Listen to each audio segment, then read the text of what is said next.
Welcome to all the aspirants on my YouTube channel Khan Mentor Colossus. My name is Shaheen Khan, and as you all are already conscious that I teach the JK SSB students, especially the JK PSI aspirants, different subjects like Indian polity, history, geography, mathematics and environmental science. आज का जो हमारा जो topic होगा वो Indian polity यानी central government से जो होगा हमारा वो पार्लियामेंट ऑफ इंडिया के बारे में होगा। अब हम इंडियन पार्लियामेंट के बारे में इस वीडियो के अंदर बहुत सारी चीजें सीखने वाले हैं। तो सबसे पहले अगर हम पार्लियामेंट की बात करेंगे, देखो सबसे पहले अगर हम पार्लियामेंट की बात करेंगे तो सबसे पहले जो इंडियन पार्लियामेंट है इसका जो डिजाइन जो है, डिजाइन की हम बात करेंगे किसने दिया था। तो सबसे पहले कभी कभी एग्जाम में पूछ देता है कि डिजाइन जो है वो इंडियन पार्लियामेंट का किसने दिया है। अलग अलग नीचे 4 ऑप्शन होते हैं। तो सबसे पहले हम देखेंगे जो इंडियन पार्लियामेंट का जो डिजाइन तैयार किया था वो थे ब्रिटिश आर्किटेक्ट्स थे। ब्रिटिश आर्किटेक्ट्स थे जिसमें एक का नाम जो था सर एडवर्ड लुटियंस था और दूसरे का नाम हर्बर्ट HERBERT हर्बर्ट बेकर था। तो ये है आपके पास सबसे पहले जो इंडियन पार्लियामेंट का जो डिजाइन जो दिया था वो किन्होंने तैयार किया था, वो एडवर्ड लुटियंस और sir Edward Lutyens and sir Herbert baker ने जो दिया था। कब इन्होंने ये डिजाइन किया था? 1912 से लेकर 1913 इन्होंने ये डिजाइन जो है ये तैयार किया था इंडियन पार्लियामेंट का। अगर इस तरह से आपको क्वेश्चन आ जाता है, who among the following prepared or gave the design of the Indian Parliament, so you have to write। तो 4 ऑप्शन जो होंगे तो आपने क्या लिखना होगा, you have to write Edward Lutyens and Herbert Baker were the 2 British architects who gave the design of the Indian Parliament। अब जो इंडियन पार्लियामेंट है, और एक चीज आपको बता दूंगा, इंडियन पार्लियामेंट की जो कॉन्स्ट्रक्शन है वो 1921 में शुरू हुई थी। यानी इंडियन पार्लियामेंट आप इस तरह से लिख सकते हैं, अगर आपको आता है in which year the construction of the Indian Parliament was started, तो आपने लिखना है 1921। means you will be given the 4 different options and you have to take this one 1921। अगर आपको आता है कि ये कंस्ट्रक्शन कंप्लीट कब हुई थी, आपने लिखना है 1927 में इंडियन पार्लियामेंट की कंस्ट्रक्शन शुरू हुई थी। तो ये थी थोड़ी बहुत जो इंफॉर्मेशन मैंने आपको बताया कि इंडियन पार्लियामेंट का सबसे पहले डिजाइन जो दिया था सर एडवर्ड लुटियंस ने दिया था एंड हर्बर्ट बेकर ने। कब? 1912 टू 1913 इन्होंने जो है ये डिजाइन तैयार किया था। और सबसे पहले कॉन्स्ट्रक्शन जो इंडियन पार्लियामेंट की शुरू हुई थी वो 1921 से 1927 में इसकी कॉन्स्ट्रक्शन जो है वो कंप्लीट हुई थी। और इस तरह से अब हम पढ़ेंगे कि इंडियन पार्लियामेंट के बारे में। देखो हम जानते हैं कि जो हमारी कॉन्स्टिट्यूशन का पार्ट 5 है, उस कॉन्स्टिट्यूशन के पार्ट 5 में आर्टिकल 79 से लेकर 122 तक जो है हमारे पास वो डील करता है पार्लियामेंट ऑफ इंडिया के साथ। तो अगर आपको आ जाएगा कि कॉन्स्टिट्यूशन का कौन सा पार्ट है जो पार्लियामेंट के साथ डील करता है, यानी पार्लियामेंट के साथ डील करने का मतलब है यानी ऑर्गेनाइजेशन, कंपोजिशन, टेन्योर, ऑफिशियल्स, सब कुछ यानी जो हमें पार्लियामेंट के बारे में पूरी डिटेल प्रोवाइड करता है, ड्यूरेशन वगैरह वगैरह पार्लियामेंट के बारे में। तो वो कौन सा पार्ट है? वो है कॉन्स्टिट्यूशन का पार्ट 5 जो आर्टिकल 79 से लेकर 122 तक है। अब मैं आपको ये बताऊंगा कि जो 79 से लेकर आर्टिकल जो 122 है, इसमें हमारे पास जो आर्टिकल 79 है ये क्या कहता है? आर्टिकल 79 ये कहता है कि हमारे देश में क्या होना चाहिए, क्या होगा, हमारे देश में पार्लियामेंट होगा, जो पार्लियामेंट जो है जिसमें प्रेसिडेंट होगा और 2 हाउसेस होंगे हमारे यानी देश के पार्लियामेंट में।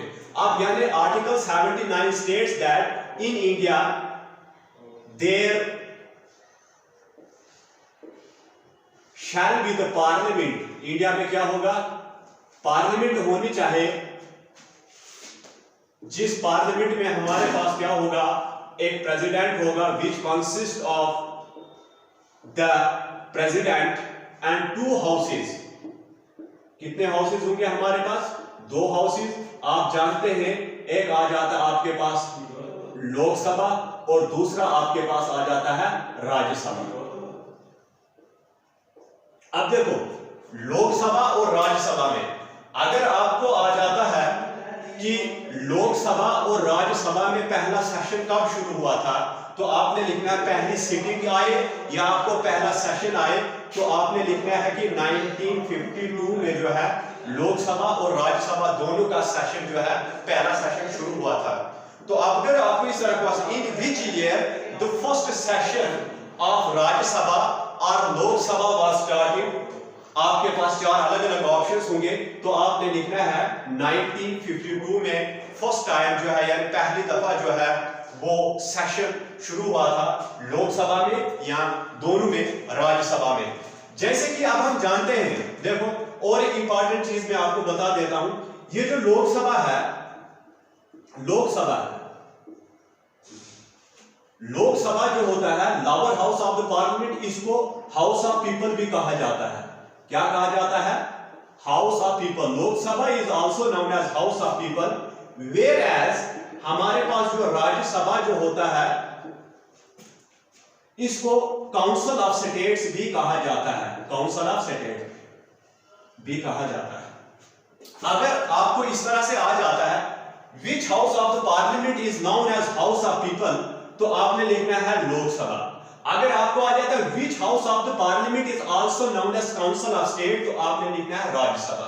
आगे 2 चीजें और एक चीज आपने यहां पे याद रखनी है कि पहले तो इसको हाउस ऑफ पीपल, लोकसभा को क्या कहा जाता था, हाउस ऑफ पीपल कहा जाता था, और राज्यसभा को क्या कहा जाता था, council of state.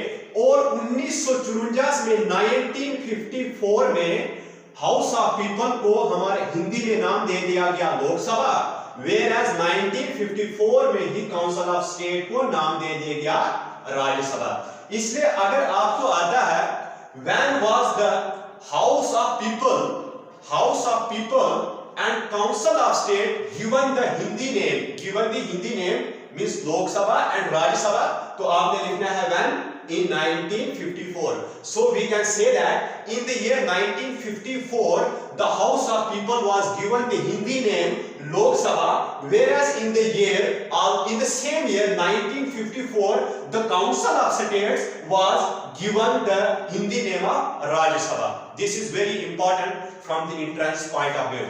So now we will start another topic.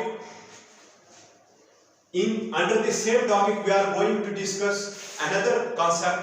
So इसके बारे में अब मैंने ऑर्गेनाइजेशन के बारे में आपको बता दिया कि यानी आर्टिकल 79 में पार्लियामेंट का ऑर्गेनाइजेशन किया गया है। क्या कहता है कि हमारे देश का जो पार्लियामेंट होगा उसमें क्या होगा, उस पार्लियामेंट में प्रेसिडेंट होगा और 2 हाउसेस होंगे, लोकसभा और राज्यसभा। लेकिन आप जानते हैं कि जो प्रेसिडेंट साहब होता है वो पार्लियामेंट का मेंबर नहीं होता है, वो पार्लियामेंट का मेंबर नहीं होता है। Means the president is not a member of either house of the parliament.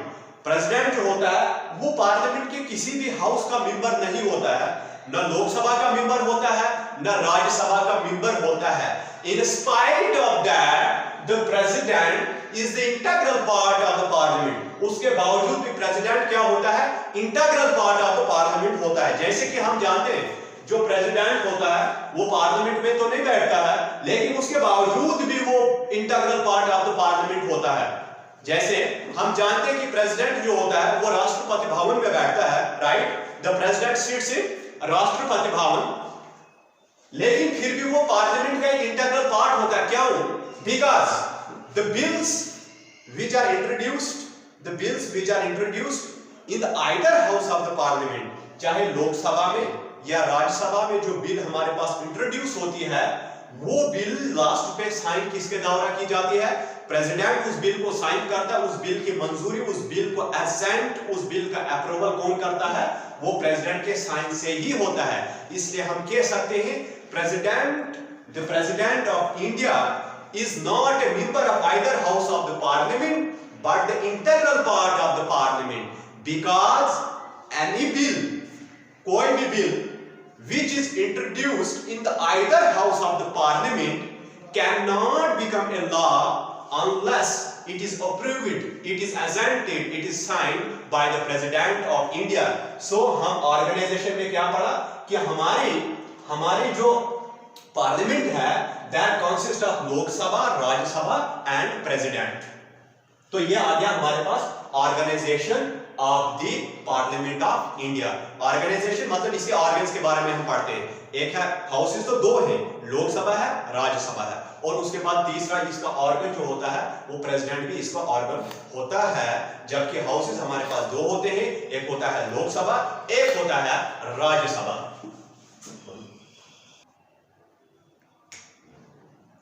तो अब हम इस दूसरे पार्ट में पढ़ते हैं composition of the Indian parliament.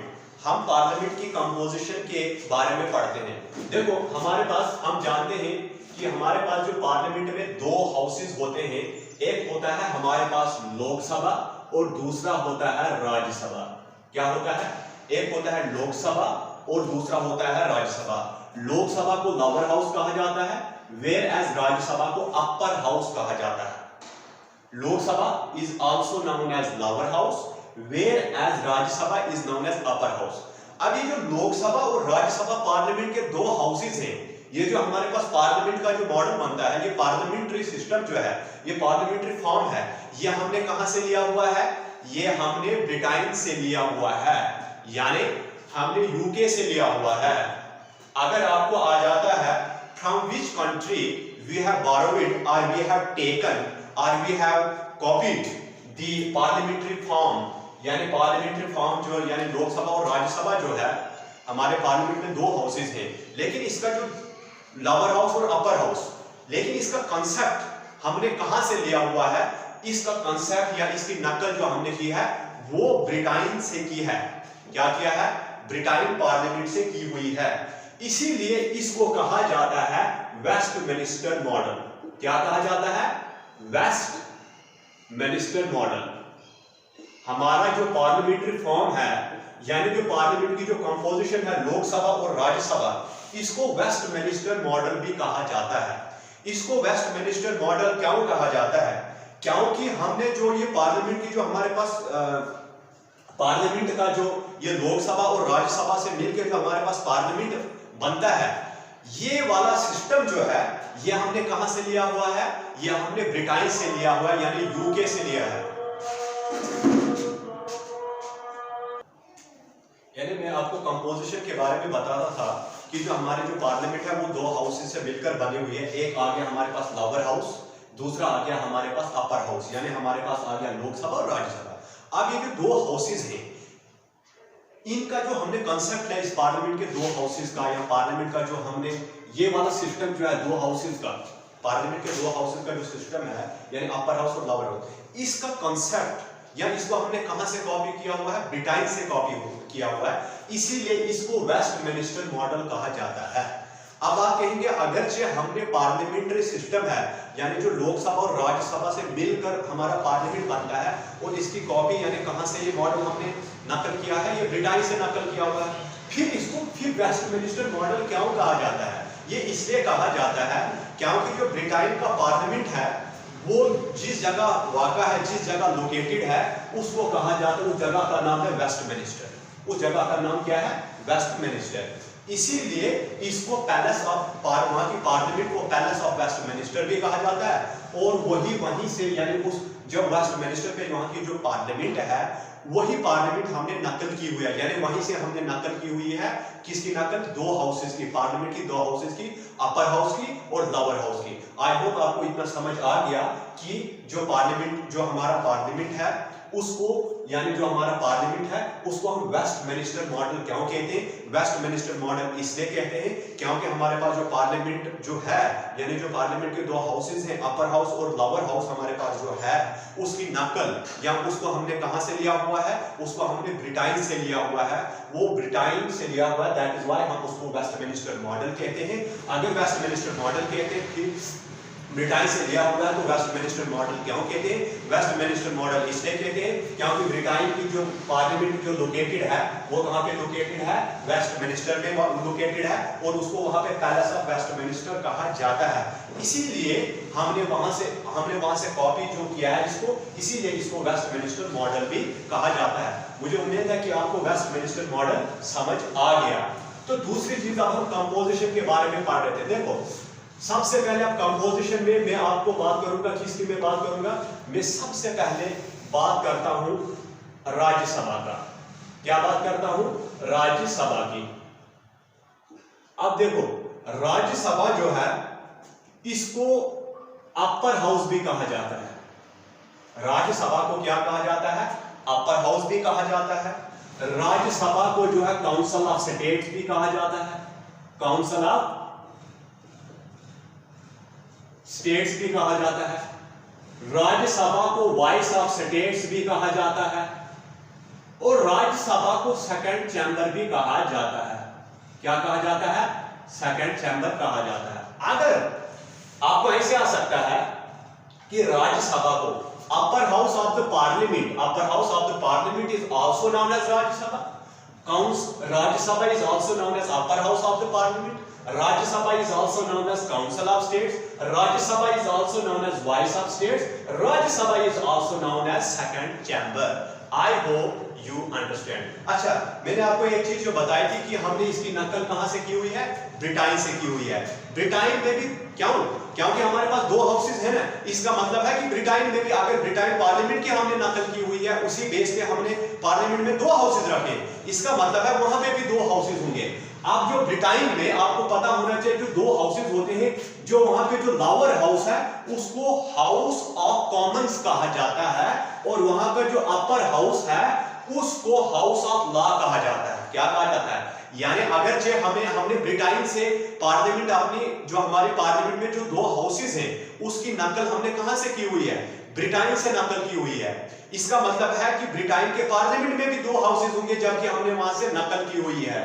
तो इसका मतलब है आपको पता होना चाहिए वहां का जो लोअर हाउस होता है ब्रिटेन का, यानी वहां की पार्लियामेंट का, यूके की पार्लियामेंट का जो लोअर हाउस है उसको हाउस ऑफ कॉमन्स कहा जाता है, जबकि अपर हाउस को हाउस ऑफ लॉ कहा जाता है। और हम जो है लोअर हाउस को लोकसभा कहते हैं और अपर हाउस को क्या कहते हैं? राज्यसभा कहते हैं। अब देखो, अब हमारे पास दूसरी चीज, अब राज्यसभा के बारे में हम पढ़ रहे पहले और यानी कंपोजिशन ऑफ राज्यसभा की हम पढ़ रहे हैं और उसके बाद राज्यसभा में हमारे पास जो मैक्सिमम स्ट्रेंथ कितनी होती है। देखो हमारे पास राज्यसभा में जो मैक्सिमम स्ट्रेंथ है, maximum strength of Rajya Sabha, maximum strength कितनी होनी चाहिए? कहां तक हो सकती है, यानी लिमिट कहां तक है? वो है 250 तक, यानी इससे ज्यादा नहीं मेंबर्स होंगे राज्यसभा में। इसका मतलब है काम तो हो सकते हैं लेकिन इससे ज्यादा नहीं। तो अगर आपको आ जाएगा कि राज्यसभा की मेंबर्स की मैक्सिमम स्ट्रेंथ क्या होगी, तो राज्यसभा की जो मेंबर्स की मैक्सिमम स्ट्रेंथ कितनी होगी, यानी लिमिट कहां तक है? 250 तक है, 250 तक है, जिसमें 238 मेंबर्स जो होंगे वो कहां से होंगे? स्टेट्स एंड यूनियन टेरिटरीज से होंगे। 238 मेंबर कहां से? स्टेट्स एंड यूनियन टेरिटरीज से होंगे और जबकि 12 मेंबर जो होंगे वो उनको जो है वो नॉमिनेटेड होंगे। क्या होंगे? नॉमिनेटेड, यानी इनको प्रेसिडेंट जो है डायरेक्टली अपॉइंट करता है, यानी प्रेसिडेंट जो है इनको डायरेक्टली जो है वो नॉमिनेट करता है। और ये मेंबर जो होते हैं ये वो होते हैं जिनको प्रैक्टिकल नॉलेज होता है, आर्ट का, साइंस का, लिटरेचर का और सोशल सर्विसेज का, जिनको प्रैक्टिकल नॉलेज होता है, जिन्होंने उस फील्ड में काफी योगदान दिया होता है, देश के लिए काम किया होता है, उन्हीं बंदों को इन 12 मेंबर्स में प्रेसिडेंट साहब नॉमिनेट करते हैं। तो अगर आपको आ जाएगा कि राज्यसभा की मैक्सिमम स्ट्रेंथ क्या है, आपने लिखना है 250। यानी लिमिट क्या है, कहां तक है, 250 तक, ठीक है। जिसमें स्टेट्स और यूनियन टेरिटरीज से कितने मैक्सिमम स्ट्रेंथ कितनी होनी चाहिए, मैक्सिमम, इससे ऊपर नहीं, स्टेट्स और यूनियन टेरिटरी मिला के 238, और जिसमें नॉमिनेटेड कितने होंगे, नॉमिनेटेड होंगे हमारे पास 12, कितने होंगे, 12। जबकि हमारे पास आज के टाइम में 229 जो है वो स्टेट्स से हैं, यानी 229 मेंबर्स जो हैं राज्यसभा में वो स्टेट से हैं, 4 जो है वो यूनियन टेरिटरी से हैं, और 12 जो है उनको प्रेसिडेंट साहब ने नॉमिनेट किया है, ठीक है। तो ये आ गया आपके पास, ये आ जाता है हमारे पास 200, ये आपके पास आ जाता है हमारे पास आज के यानी प्रेजेंट टाइम में, यानी 229 प्लस 12 प्लस 4, यानी आपको पास आ गया 4 2 6 9 6 कितना हो गया, 15 2 3 3 4 205। इसका मतलब है अगर आपको आ जाएगा present, at present what is the total strength of members in the Rajya Sabha, तो आपने लिखना है 245। देखो ये है हमारे पास कंपोजिशन ऑफ यानी पार्लियामेंट, लेकिन किसकी कंपोजिशन की, हम पार्लियामेंट के किस हाउस की, राज्यसभा की बात कर रहे हैं। तो राज्यसभा की जो मैक्सिमम स्ट्रेंथ होगी मेंबर्स की वो क्या होगी, लिमिट कहां है, लिमिट कहां तक है, लिमिट है 250 तक, उससे ऊपर नहीं, ठीक है। तो उसके बाद यानी जिसमें 238 मेंबर जो होंगे वो स्टेट्स और यूनियन टेरिटरीज, यानी स्टेट्स और यूनियन टेरिटरीज कहां तक हम ले सकते हैं मेंबर्स, 238 तक, यानी लिमिट कहां तक है, 238, जिसमें 12 जो होंगे और उसके बाद जो नॉमिनेटेड कितने होंगे, 12। तो इसका मतलब है ये देखो ये आपके पास बन जाएगा 250 क्योंकि मैक्सिमम स्ट्रेंथ। लेकिन प्रेजेंट टाइम में राज्यसभा में कितनी स्ट्रेंथ है मेंबर की, प्रेजेंट टाइम में राज्यसभा में मेंबर्स की स्ट्रेंथ जो है वो 245 है, जिसमें 229 जो है स्टेट से लिए गए हैं और 4 जो है यूनियन टेरिटरी से लिए गए हैं और 12 जो है वो हमारे पास क्या है, वो हमारे पास नॉमिनेटेड है। अब हम ये देखेंगे कि भाई आपने तो बता दिया कि राज्यसभा में आज के हमारे पास इतने मेंबर से, इतने स्टेट से हैं, इतने यूनियन टेरिटरी से हैं और इतने नॉमिनेटेड हैं, और आप बताओ कि इनका सिलेक्शन का प्रोसेस, इनके सिलेक्शन का प्रोसेस क्या होता है। देखो अब मैं आपको बताऊंगा कि राज्यसभा के मेंबर्स का जो सिलेक्शन का प्रोसेस है वो क्या है। राज्यसभा के जो मेंबर्स का जो सिलेक्शन का प्रोसेस है ये आ गया हमारे पास राज्यसभा, ठीक है। तो राज्यसभा में जो, तो ये आ गया हमारे पास, देखो अब राज्यसभा में इलेक्शन का प्रोसेस कैसे होता है। देखो राज्यसभा में जो मेंबर्स लिए जाते हैं वो होते हैं इनडायरेक्ट इलेक्शंस के थ्रू लिए जाते हैं, इनडायरेक्ट इलेक्शंस होते हैं।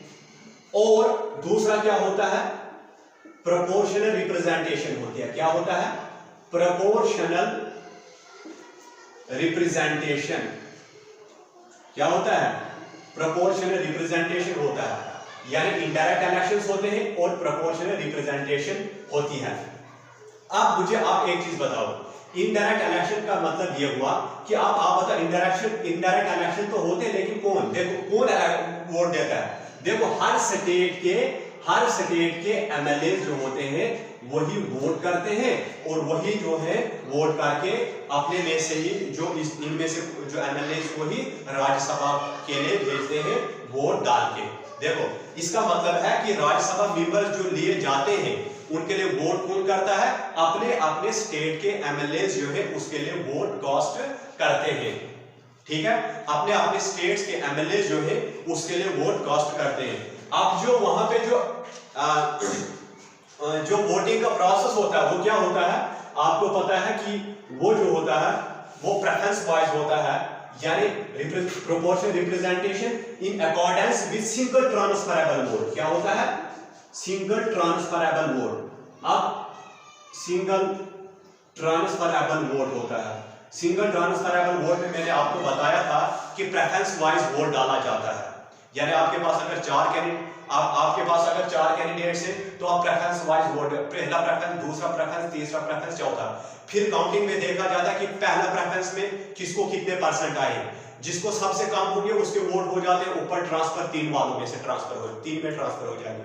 फिर दूसरा राउंड में देखे जाएंगे आप, दूसरे राउंड में सबसे कम वोट किसके हैं, यानी दूसरे राउंड में, ठीक है, जो सबसे कम होगा तो उसमें जो सबसे कम होगा फिर उसके वोट जो ऊपर ट्रांसफर हो जाते हैं, इसीलिए उसको कहा जाता है ट्रांसफरेबल वोट। तो अगर आपने सिंगल ट्रांसफरेबल वोट को पूरा समझना होगा, यहां आपको अगर समझ नहीं आई तो मैंने जो how the president is elected in India में जो लेक्चर दिया था वो आप सर्च करेंगे तो वहां से मैंने जो है पूरा सिंगल ट्रांसफरेबल वोट का सिस्टम जो है बताया है। तो आपने इधर इतना ही याद रखना है कि भाई सिंगल ट्रांसफरेबल वोट में ऐसा होता है कि जो वोटिंग की जाती है उसमें वोट अगर जितने भी कैंडिडेट्स होते हैं हर बंदा उनको वोट देता है प्रेफरेंस के हिसाब से, पहला प्रेफरेंस, दूसरा, तीसरा, चौथा।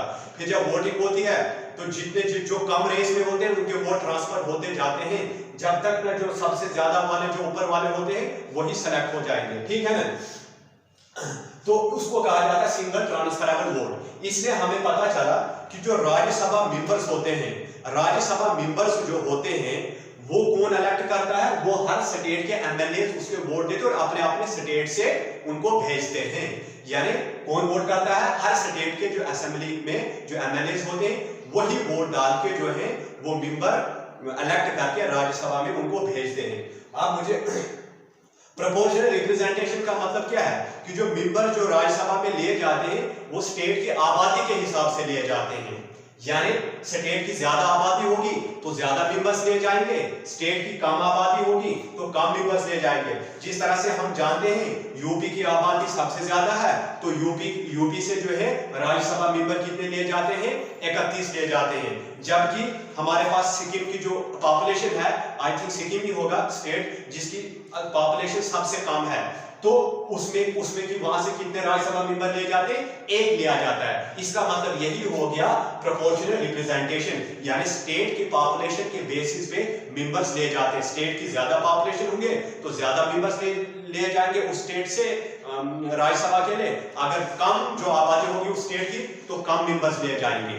तो आपको पता चल गया कि लेकिन वोट कौन करता है, हर स्टेट के एमएलए जो होते हैं वही वोट करते हैं और उन्हीं में से जो यानी जितने भी जो लेने होते हैं जो इलेक्शन जीत के वो उनको राज्यसभा के लिए भेजते हैं। तो ये था हमारे पास। अब जो क्वालिफिकेशन क्या होनी चाहिए राज्यसभा मेंबर बनने के लिए, क्वालिफिकेशन क्या होनी चाहिए, देखो राज्यसभा मेंबर बनने के लिए पहली क्वालिफिकेशन ये है कि वो हिंदुस्तान का नागरिक होना चाहिए, सिटीजन ऑफ इंडिया होना चाहिए।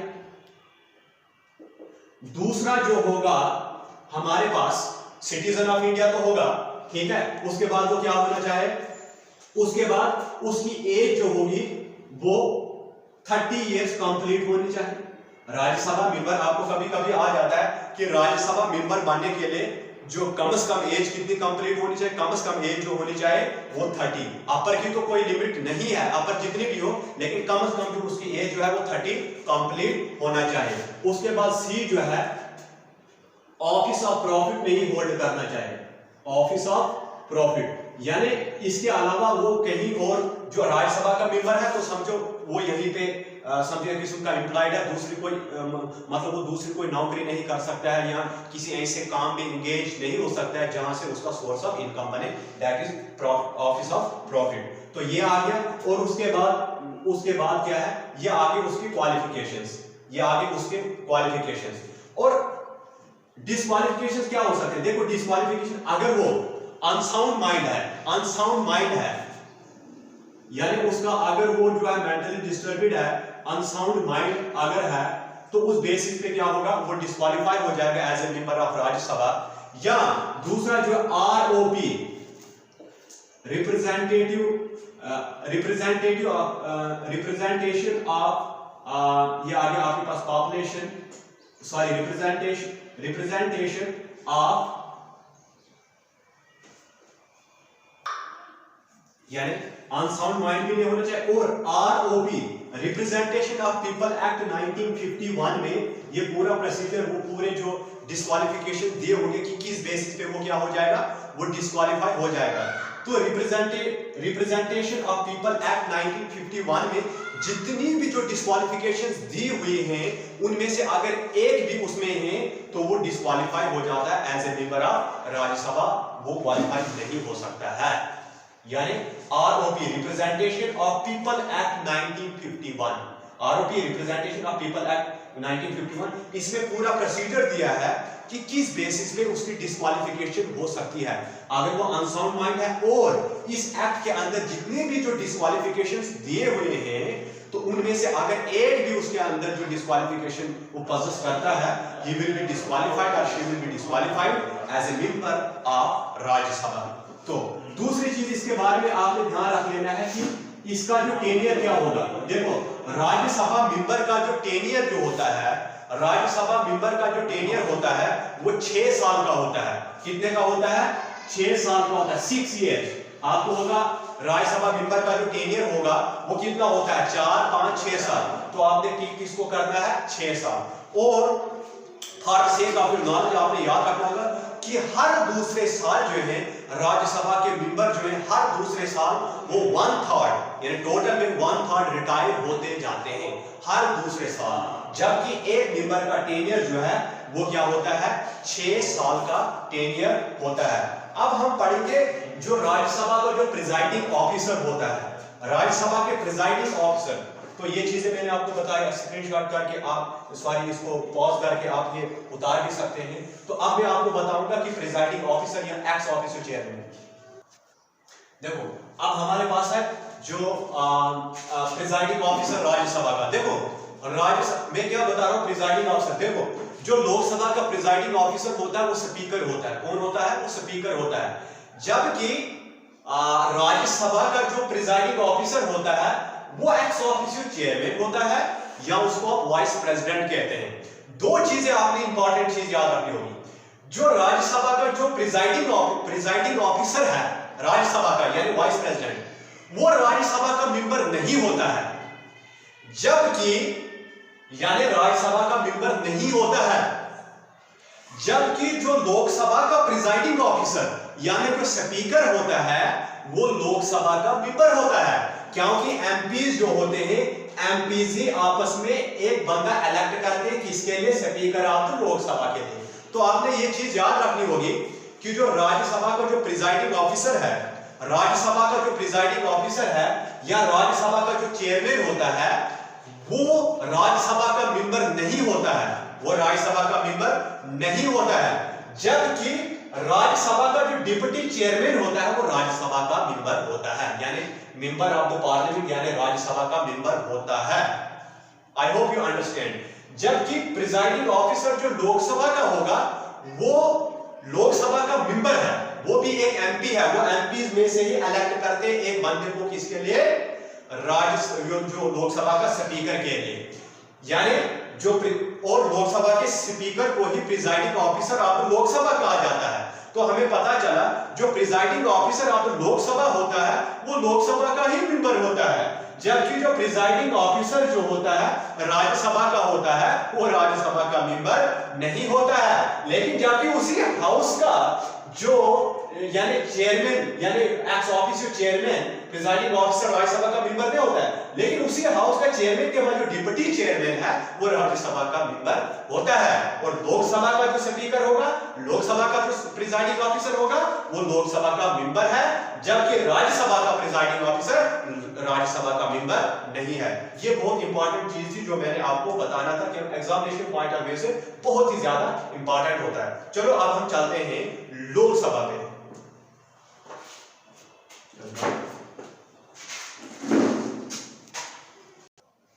अच्छा अब हम कंपोजिशन ऑफ राज्यसभा की तो हमने बात कर दी, अब हम कंपोजिशन ऑफ लोकसभा के बारे में बात करेंगे। देखो भाई साहब, लोकसभा में जो मेंबर्स की जो मैक्सिमम स्ट्रेंथ होगी, मैक्सिमम स्ट्रेंथ जो होगी वो कितनी होगी?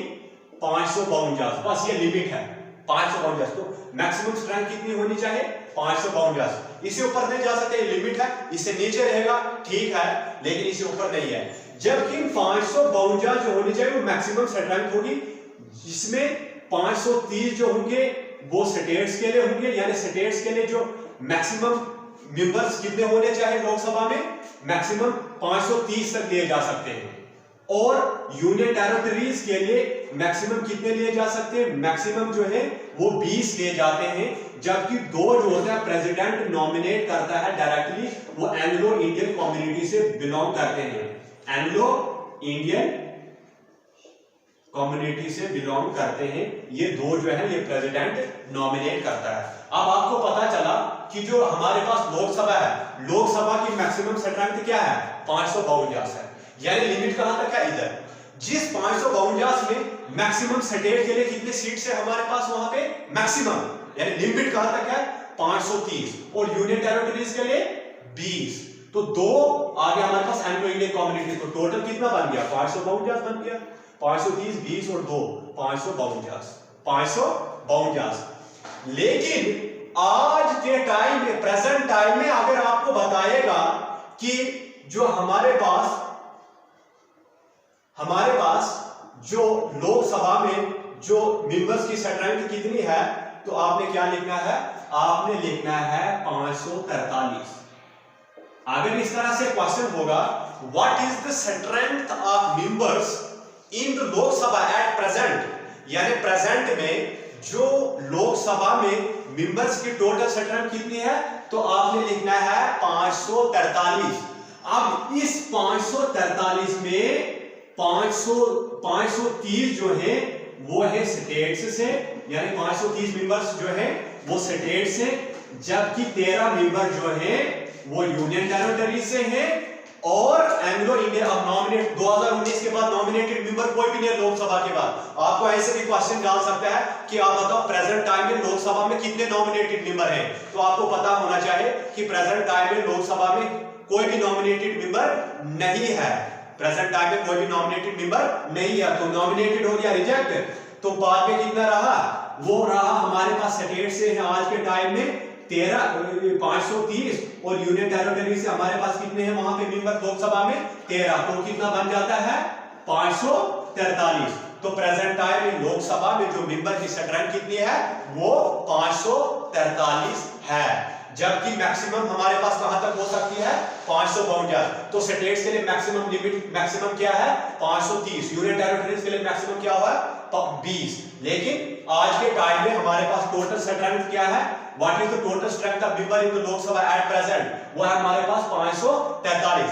जिस 543 में स्टेट्स से कितने हैं आज के टाइम में? 530। और यूनियन टेरिटरी से कितने हैं आज के टाइम में लोकसभा में मेंबर? वो है 13। और टोटल मिलके कितना बन गया? 543 बन गया। अब हम, ये हो गया हमारे पास। अब हम इसके बारे में थोड़ा ये क्वालिफिकेशंस के बारे में पढ़ लेते हैं। अच्छा, आपने आपको बताता हूं कि लोकसभा मेंबर बनने के लिए क्वालिफिकेशंस क्या चाहिए। पहली क्वालिफिकेशन तो आप जानते हैं कि कोई भी बड़ी पोस्ट हिंदुस्तान में हासिल करने के लिए आपको सिटीजन ऑफ इंडिया तो होना पड़ेगा। सिटीजन ऑफ इंडिया तो सबको पता ही होता है, हमारे भाई साहब को भी पता है।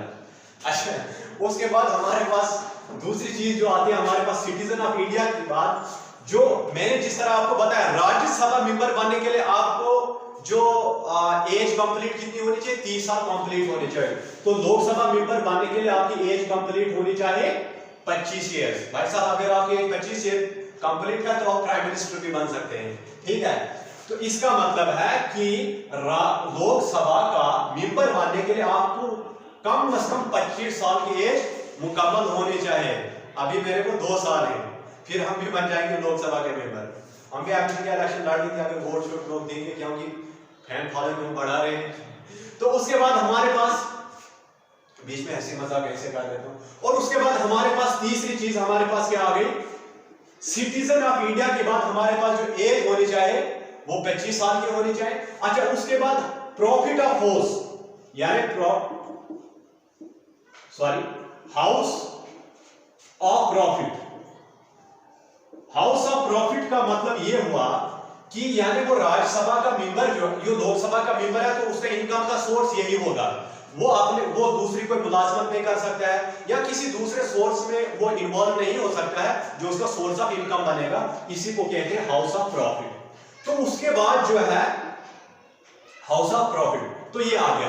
अब अगर हम इसकी डिस्क्वालिफिकेशन की बात करेंगे, DIS QUALIFICATIONS।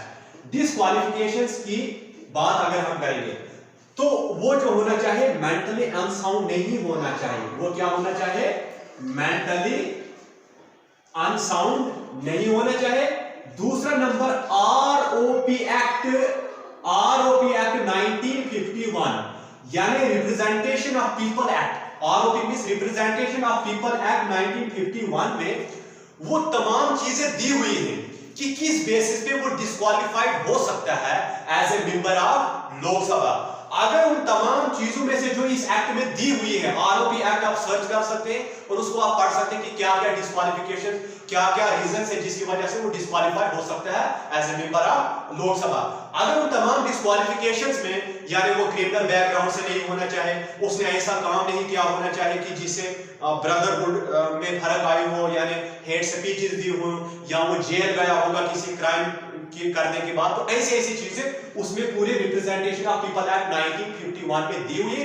उन तमाम चीजों में से अगर उन तमाम चीजें वहां पे दी है, उनमें से अगर एक चीज भी उसमें है तो वो जो हो जाएगा वो डिस्क्वालिफाइड हो जाएगा as a member of Lok Sabha. तो जिस तरह से मैंने आपको बताया था कि राज्यसभा मेंबर का जो टेन्योर होता है वो 6 साल का होता है, जबकि लोकसभा मेंबर का जो होता है वो टेन्योर क्या होता है? 5 साल का टेन्योर होता है। यानी राज्यसभा आपको पता है कभी भी डिसॉल्व नहीं होता है, उसका इलेक्शन, मैंने कहा अभी आपको कि राज्यसभा का एक बंदे का जो टेन्योर अगर आज इलेक्ट हुआ तो वो 6 साल के लिए राज्यसभा मेंबर रहेगा, जबकि हर दूसरे साल में जो है राज्यसभा में 1/3 ऑफ द मेंबर्स रिटायर होते जाते हैं। यानी उसका प्रोसेस कंटिन्यू रहता है चुनने का और रिटायर करने का हर 2 साल के बाद 1/3, ठीक है ना। और जबकि एक मेंबर का वहां पे टेन्योर कितना था? 6 साल था। यहाँ पे है 5 साल, क्योंकि 5 साल के बाद इलेक्शन होगा, दोबारा से वो आएंगे, एमपी आएंगे, तो वो लोकसभा में बैठेंगे। तो कहने का मतलब है कि जो लोकसभा का जो मेंबर का जो टेन्योर है वो 5 साल का, लोकसभा के मेंबर का जो टेन्योर है हमारे पास वो 5 साल का है। तो ये था हमारे पास जो ऑर्गेनाइजेशन ऑफ पार्लियामेंट और कंपोजिशन ऑफ पार्लियामेंट के बारे में मैंने आपको बता दिया कि राज्यसभा के बारे में भी मैं राज्यसभा की कंपोजिशन के बारे में भी बता दिया मैंने आपको, लोकसभा की कंपोजिशन के बारे में भी बता दिया और टेन्योर के भी बारे में बता दिया, इलेक्शन प्रोसेस के बारे में भी मैंने आपको बता दिया। तो ये था हमारी इंडियन पार्लियामेंट की ऑर्गेनाइजेशन और कंपोजिशन। अगर आपको मेरा लेक्चर पसंद आता है तो आप मेरा YouTube channel Khan mentor classes YouTube channel मेरा सब्सक्राइब करेंगे, नहीं भूलेगा। मेरा यूट्यूब चैनल का नाम खान मेंटर क्लासेस है और मेरा नाम शाहीन खान है, तो दाव में याद कीजिएगा। Thank you.